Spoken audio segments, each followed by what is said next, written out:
What is up, guys? Welcome into Tide Talk Live. Stacey Blackwood here on the Believe Network. It's been a while since we've been able to do an episode. I'm currently in the middle of a home improvement project.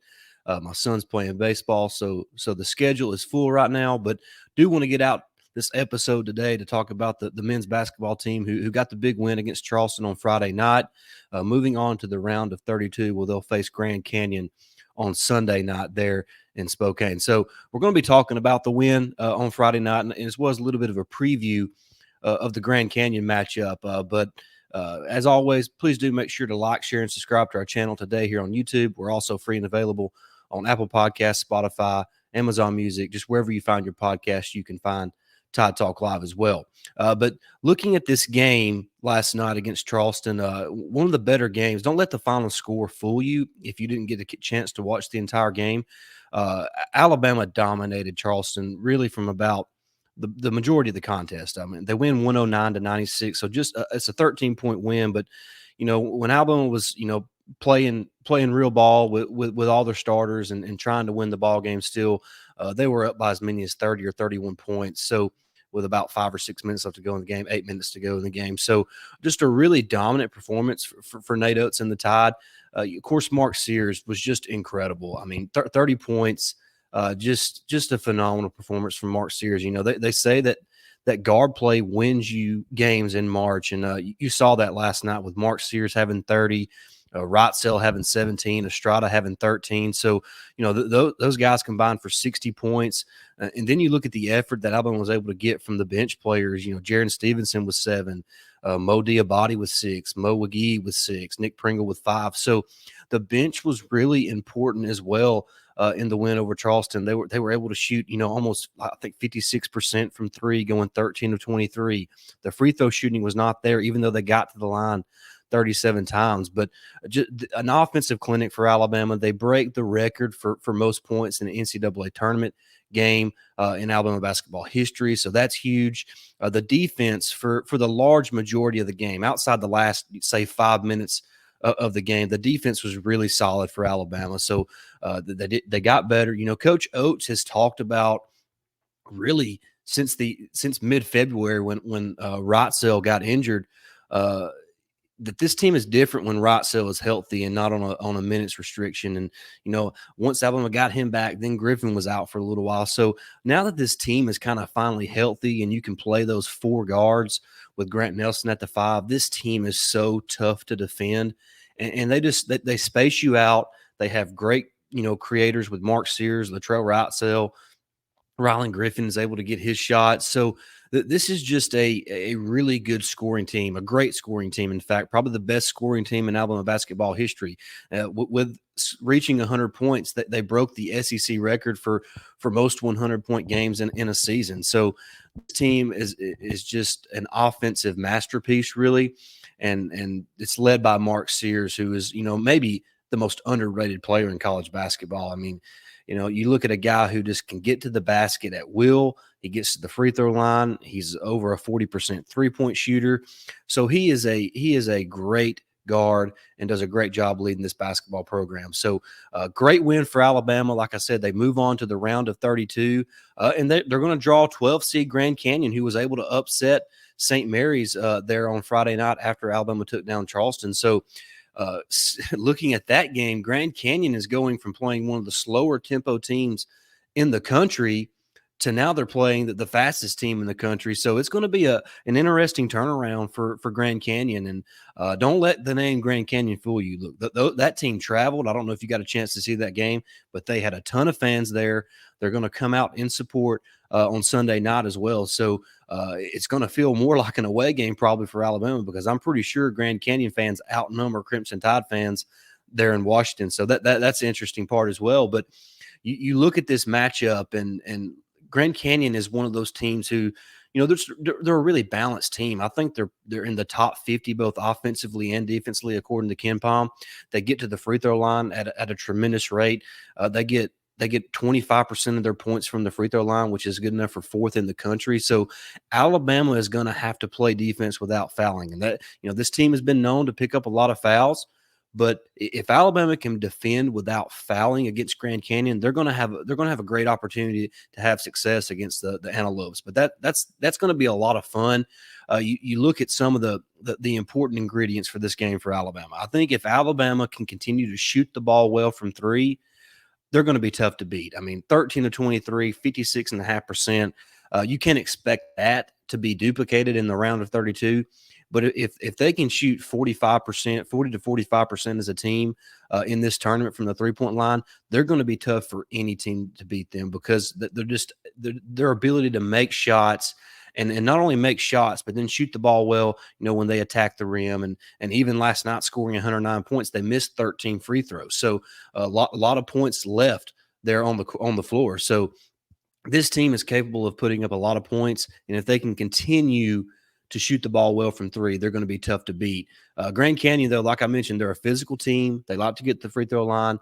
Like I said, they get 25% of their points from the free throw line. So Alabama's got to play tough defense. They got to play physical, but they got to play smart and not pick up a bunch of fouls against the Grand Canyon. Now, Grand Canyon, they've got a guy, Tyon Grant Foster. He is a dude. I mean, there's no way around it. He's averaging, right around 20 points a game. 6'7" guard who can create his own shot, can make contested shots because of his length and athleticism. So Alabama's going to have to do a good job of kind of containing him and not letting him get hot, because if he gets hot, he can help keep Grand Canyon in this matchup against Alabama. Another important piece of Alabama's win against Charleston that I think needs to carry over for the remainder of this tournament for Alabama to make a deep run, it's the bench play. I mentioned the performances from Mo Wagee and Mo Diabate, where they combined for 12 points and 6 rebounds, which is huge. If you can get those two guys to combine for those numbers each and every game, this Alabama team can be dangerous. Jaron Stevenson knocked down a couple threes, which is huge for his confidence. Sam Walters knocked down a couple threes, which is huge for his confidence. So, if those four guys can come off the bench and play good for Alabama, then you think about guys like Nick Pringle, who's had a lot of success in the NCAA tournament, had a massive double-double last year in the round of 64. So this team has depth. Now that they're finally healthy with Griffin and Wrightsell, this team has, they're 9-10 deep. And if they can continue to get performances from Mo Wagee and Jaron Stevenson and Mo Diabate and Sam Walters like they did last night against Charleston, they have a really good chance of making a deep run here in March. And finally, when you just look at this game, you got to start. It all starts and ends with the guard play for Alabama. Look, we know their defense is not great, but I think their defense is good enough if you can keep Sears, Wrightsell, and Estrada healthy. That trio of guards is as good as any trio, regardless of position in college basketball, especially the teams remaining in this tournament, which is now down to 32. But Sears, Wrightsell, and Estrada, they are incredible players. They do a great job of kind of playing off one another. Wrightsell is capable of going for 20 any night. Estrada's capable of going for 20 any night and putting up a triple-double even. I mean, he's so close, basically, it's seemingly every game. And then Mark Sears, just I can't say enough about what that kid means to this Alabama basketball team and the improvement that he has made as a college basketball player. I saw a tweet last night where as a freshman at Ohio, he shot like 25% from three. And now you look at him here at Alabama, his second year in Tuscaloosa, he's shooting almost 45% from three. So this dude has put in the work. I think they say he puts up 15,000 shots throughout the offseason. Just the work ethic, the way that he approaches the game is incredible. And he really has a chance to carry this team. He's that good. And especially with Wrightsell healthy, we know what he can do. We know what Estrada can do. And you think last night, I think Grant Nelson and Rylan Griffin combined for just 12 points. So you got to think that you're going to get more from those guys moving forward as well. I mean, I think both those guys are double-digit scorers on average for the season, both around 11 or 12 points a game. So if they can get those numbers bumped up along with the depth this team has, this team has a chance to make a deep run. Now, Grand Canyon is not going to be an easy team to beat because they're physical, they're tough, they're a veteran team. They got some length to them as well at the guard position. So this is going to be a really, really fun matchup between a 4 seed and a 12 seed on Sunday night with a chance for a Sweet 16 game again for the Crimson Tide, and Nate Oates just continues to prove his worth there in Tuscaloosa. He's coming off the recent contract extension, which with a massive buyout. So this guy's in Tuscaloosa to stay.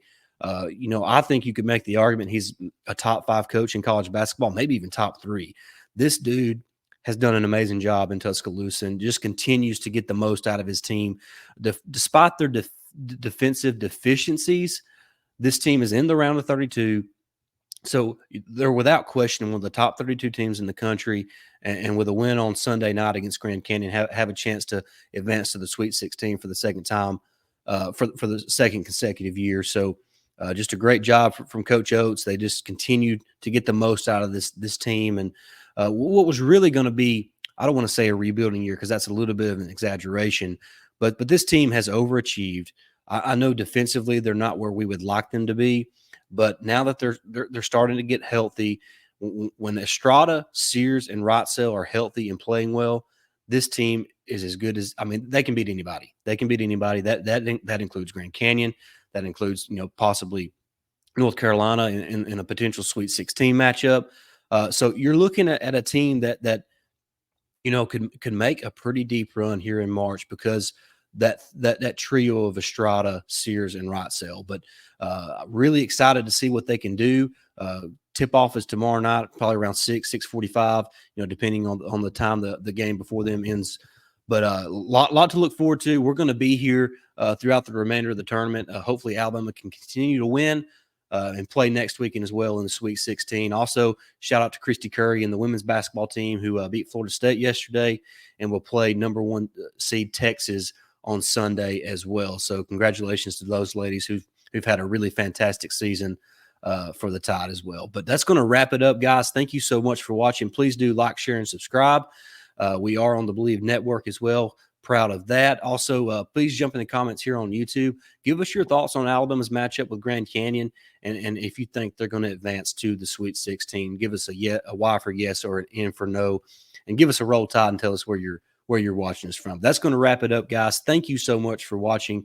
It's been a lot of fun. Like I said, we're going to be here throughout the remainder of the tournament. Hopefully, like I said, Alabama can make a deep run. They're certainly capable of doing it, and we'll be here to cover that if they in fact do. But thank you guys so much for watching. We'll see you real soon. Roll Tide.